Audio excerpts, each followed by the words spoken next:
It's 1823. You're hiking around Missouri as part of a mission to get hides. As you do, you heard some guy called General Ashley wanted volunteers to take part in a fur trading venture, and you thought, why not? I am Hugh Glass after all. Explorer, fur trapper, trader, hunter, and all-around legend. So there you are, heading along the Yellowstone River with all the fur you could dream of in tow, feeling like a badass. But things start to go south, and I don't mean in a geographic sense. First, a local Native American tribe called the Arikara attack your group. Not sure what their problem is, here you are just minding your own business in your home territory when they launch themselves at you for no reason. You make it out with only a bullet wound, but some of the other guys in the group die, so things aren't off to a great start. Still, on you go. One day you go off on your own and there you are checking out an area, seeing if you can get any of them hides, and your mind drifts into an idle daydream. You picture yourself returning to your hometown carrying a bag with 1 million fur hides.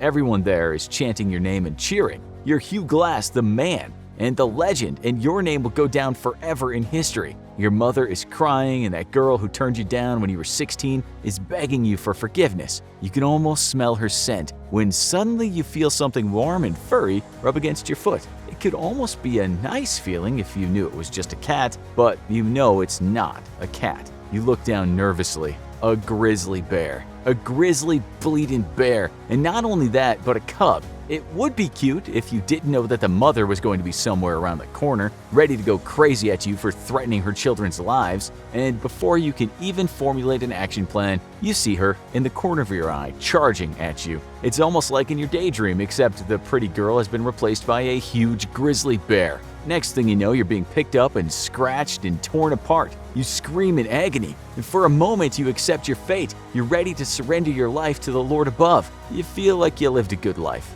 an honest life. But then you remember you're Hugh Glass, the explorer, the fur trapper, the trader, the hunter, the all-around legend, and you're not ready to die. Not here, not now. Somehow, you manage to fight back, punching at the bear with all your strength. Maybe some of the other guys help a bit too, but it was mostly you. Miraculously, the bear dies and you manage to get away. At first, you feel relieved and grateful and perhaps even a little smug, but soon the adrenaline starts to wear off and the pain begins to kick in. Your leg hurts, like it really hurts. Maybe it's broken, and your body is covered in bruises, cuts, and wounds. How on earth are you going to carry on with a trip like this? You're hundreds of miles from the nearest camp. These other guys wouldn't leave you, right? Of course not, you're a living legend. Since you can no longer walk, the men take turns carrying you so the journey can continue. They treat your wounds and they give you food. It seems like all is good in the hood, but one evening while you're pretending to sleep, you overhear a secret meeting. So, what we gonna do about Hugh?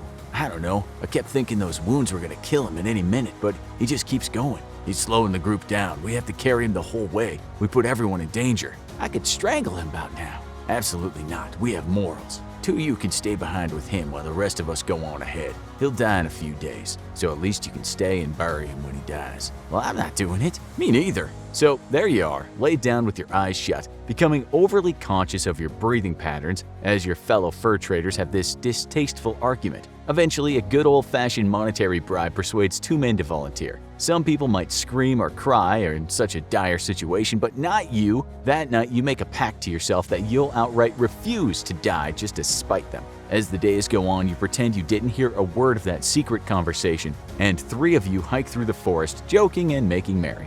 But eventually, the camaraderie starts to break down. You can't help but notice the passive-aggressive undertone during conversations and the awkward silences. Worried they'll betray their promise and abandon you in the forest, you start to sleep with one eye open. Then, one day, the three of you are ambushed by a tribe. Again. Jeez, what is it with those guys? What did anyone ever do to them? Your two kindly volunteers, Tweedledee and Tweedledum, don't hesitate to throw you roughly to the floor, and then they pull out their weapons as if they're hoping one last knock will do you in. And next thing you know, you wake up unconscious in the middle of the forest with a banging headache and some burning wounds. What just happened? An ambush. For a second, you're worried the tribe kidnapped you, but you seem to be alone. Where on earth are your companions? It doesn't take long for you to put two and two together. They must have used the attack as a convenient excuse to take off and leave you for dead. charming. If only they could see you now, still alive and thriving, like the absolute beast you are. But the smugness wears off when you realize the true gravity of your situation. You can't walk, and now there's nobody to carry you. And where is all your stuff? They must have taken them. Now you have no weapons, no food, and shoot, no medical supplies. But hey, at least they covered you up with this cozy bear hide. So you wrap yourself up in the fur and get to thinking about how to make the best of a bad situation. You set your broken leg and weigh up your likelihood of making it. Thinking back to a conversation your loyal companions were having about the journey that lay ahead, you remember you're about 200 miles away from the next base. It's far, but doable, and the river's just over there. As long as you should follow it, you should be able to get back. You puff your chest up and you crawl because your leg is broken and there's no other way of moving available. That's got to be painful on the knees. After a few hours, it becomes apparent that being covered in open wounds could soon cause a big problem. If those sores get infected, it's game over. You could end up with gangrene and who knows what else. At first, you try to wash your wounds in the river, but you can tell it's not quite cutting it. Forgive the pun. Then you feel a wiggling sensation in one of your leg wounds. Ew, is that a… Yep. It's a maggot. Your instinct is to yank it off and exact your revenge, but then you have a eureka moment. Maggots eat dead tissue. So if you leave them on your wounds, they'll eat all the infected stuff and help to fight off the infection. Oh, what the heck, you're going all in. You grab a handful of maggots that just so happen to be resting nearby and put them on all your wounds. What else is a man to do? A few days pass like this, with you crawling along the riverside, with a few dozen maggots eating your rotting flesh, and you drink the water as you go and scavenge all the berries and roots you can find along the way. So far, you're still alive, but you're not getting anywhere fast, and your knees really hurt at this point. You need a plan, a big move, to up the pace and get going. And that's when you have your second eureka moment. You notice a few good-sized logs nearby. Are you thinking what I'm thinking? Haha! In the classic Big Boss fashion, you make a makeshift raft using the logs and a few pieces from plants. Noah would be proud. And on you go, paddling along. It's not the most comfortable boat in the world, but anything is better than crawling at this point. After 6 long weeks, somehow, against all odds, you make it. There were cheers and hugs all around, and emotions were high, and they all lived happily ever after. Oh, wait. I'm getting this mixed up with something else. Actually, you arrive at a deserted camp, typical, and instead of your companions, you find a hastily written note saying that the whole group relocated to a new camp. Most people would give up, but not you, not Hugh Glass. You can just keep paddling and scavenging along for a few hundred miles more like it's nothing. Finally, in 1824, having covered around 1,000 miles in total, you reach the base where your ex-companions are staying. I'd love to hear that conversation. Why'd you leave me for dead and steal from me, bro? Innocent mistake.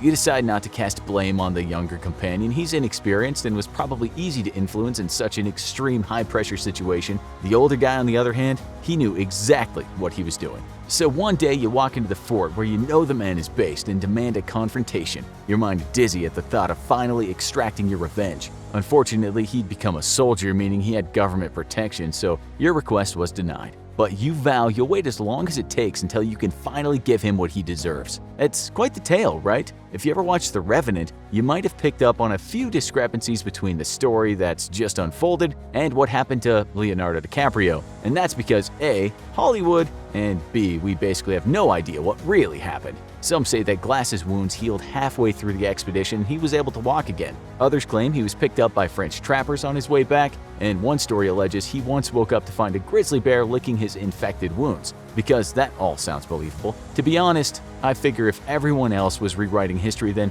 I may as well join in, and I added a few of my own spicy details into the story. Hugh Glass was a real person, that's for sure. He was certainly an explorer, a fur trapper, a trader, and a hunter, and he was in his early 40s. Chances are he really did join the fur expedition and then ended up getting abandoned by his companions in one way or another. But the legend of him crawling through the forest in such a dramatic fashion might be questionable. The thing is, Glass himself didn't write anything about his experiences. The majority of the information we have written is by his contemporaries, which they claim to have acquired from conversations with Glass. So not only are we trusting in Glass and his honesty, we're also trusting in the honesty of the writers. One of the best accounts of the tale is a story published in a journal by an anonymous author, but he later turned out to be the brother of the publication's editor. So yeah, make of that what you will. And if the story about the grizzly bear and the crawling seems unbelievable to you, then get a load of this. According to some accounts, whilst working as a sailor, Glass was seized by pirates and forced to either join the gang or die. He then spent the next year living as a buccaneer, before escaping by swimming through an infested sea to safety. Another tale is that Glass was captured by a tribe who were about to kill him, but at the last minute he convinced them to, adopt him as their son. He then lived amongst the tribe for years in peace and prosperity. I mean, I guess that explains how he learned all the survival skills needed to survive in the woods by himself. So, how did a man seemingly so invincible eventually die? Glass was eventually killed by an attack near the same Yellowstone River by the Ankara tribe. Or that's how the story goes anyway. It's probably all just a nice legend to tell by the campfire. It's like being told Santa Claus isn't real all over again. However, it goes without saying that the world has seen some incredible, genuine survival stories. Why not check out this video about surviving a plane crash at -45 degrees, or this video about being trapped underwater for 3 whole days?